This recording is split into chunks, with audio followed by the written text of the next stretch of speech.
नमस्कार दोस्तों, कथा वाचन में आपका स्वागत है।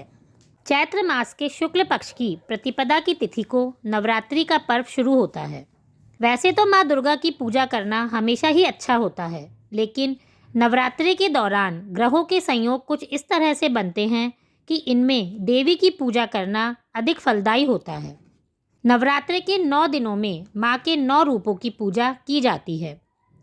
वैसे तो आप माँ को सच्चे मन से जो भी भोग लगाओ वो ग्रहण कर लेती हैं, लेकिन नवरात्रों में माँ दुर्गा को 9 दिन अलग अलग तरह के भोग लगाए जाते हैं। माँ को अलग अलग भोग लगाने से आपकी मनोकामनाओं की पूर्ति होती है और इसके साथ ही बुद्धि और धन संपदा की भी वृद्धि होती है। इन 9 दिनों में माँ को हर दिन के अनुसार भोग लगाने से देवी माँ सभी प्रकार की समस्याओं का नाश भी करती है। इस वीडियो में हम आपको बताएंगे कि नवरात्रों के 9 दिनों में किस तिथि को आपको कौन सा भोग लगाना चाहिए जिससे आप माँ को प्रसन्न कर सकते हैं। नवरात्रि के पहले दिन माँ शैलपुत्री की पूजा की जाती है। इस दिन देवी माँ के चरणों में गाय के शुद्ध घी का दीपक जरूर जलाना चाहिए।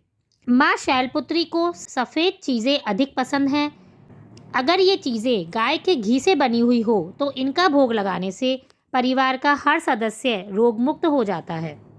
नवरात्रि के दूसरे दिन माँ ब्रह्मचारिणी की पूजा की जाती है।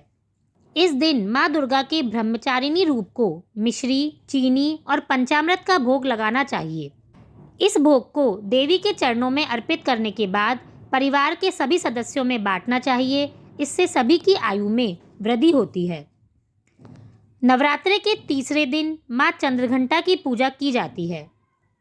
इस दिन माँ को दूध या दूध से बनी मिठाई जैसे कि खीर आदि का भोग लगाया जाता है। इस भोग को आप अपने परिवार के सभी सदस्यों को खिलाएं और इसी भोग का दान भी करना चाहिए। ऐसा करने से माँ सभी दुखों का नाश करती हैं। माँ दुर्गा को नवरात्रि के चौथे दिन मालपुए का भोग लगाया जाता है। इस दिन माँ दुर्गा के कुष्मांडा रूप की पूजा की जाती है।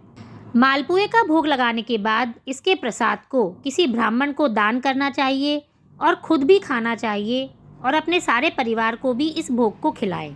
ऐसा करने से बुद्धि का विकास होने के साथ साथ आपके निर्णय लेने की क्षमता में भी वृद्धि होती है। नवरात्रि के 5वें दिन माँ स्कंद माता की पूजा की जाती है। इस दिन माता को केले का नैवेद्य चढ़ाना बहुत ही अच्छा होता है और इसे ब्राह्मण को भी दान में देना चाहिए। ऐसा करने से उत्तम स्वास्थ्य और निरोगी काया की प्राप्ति होती है। नवरात्रि के 6ठे दिन माँ कात्यायनी की पूजा की जाती है।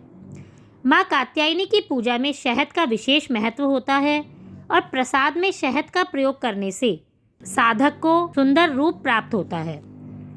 नवरात्रि की 7वीं तिथि को माँ कालरात्रि की पूजा की जाती है। माँ कालरात्रि को गुड़ का नैवेद्य अर्पित किया जाता है और इसे ब्राह्मण को भी दान में देने से शोक से मुक्ति मिलती है और आने वाले संकटों से भी रक्षा होती है।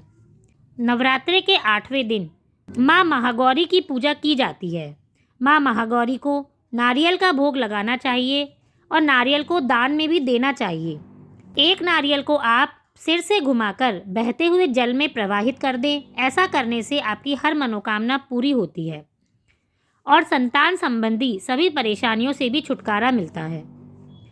नवरात्रि के अंतिम दिन यानी कि 9वीं की तिथि के दिन विभिन्न प्रकार के अनाज जैसे कि हलवा, चना, पूरी, खीर और पुए का भोग लगाना चाहिए।